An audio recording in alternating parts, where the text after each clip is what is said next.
दोस्तों, आपने उजरी तो बहुत खाई होगी, मुख्तलिफ़ तरीक़ों से बनाई हुई। आज मैं आपके साथ एक नए तरीके से उजरी बनाना सिखाती हूँ। तो आइए दोस्तों, ये कैसे बनती है। अस्सलामु अलैकुम दोस्तों, क्या हाल है आप सबका।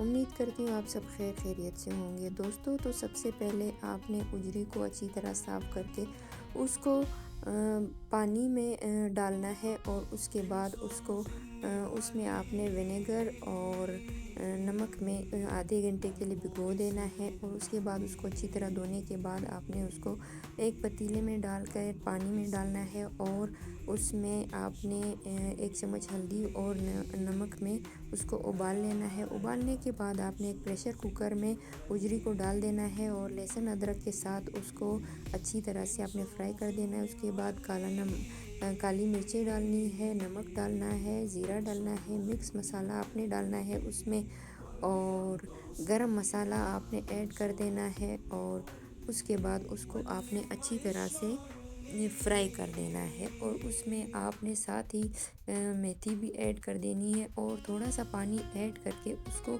आपने उजरी को अच्छी तरह से फ्राई कर देना है। फिर उसके बाद 2 अदद के प्याज फ्राई करके आपने इसमें ऐड कर देना है और उसको अच्छी तरह आपने फ्राई कर देना है। फ्राई करने के बाद आपने इसमें तकरीबन 2 गिलास पानी आपने इसमें ऐड कर देना है और प्रेशर कुकर को बंद करके तकरीबन 25 मिनट तक आपने पकाना है। तो ये देखिए दोस्तों, कितनी मज़ेदार और गुड लुकिंग उजरी तैयार है। मिलते हैं आपसे अगली वीडियो में, तब तक के लिए अल्लाह हाफिज़।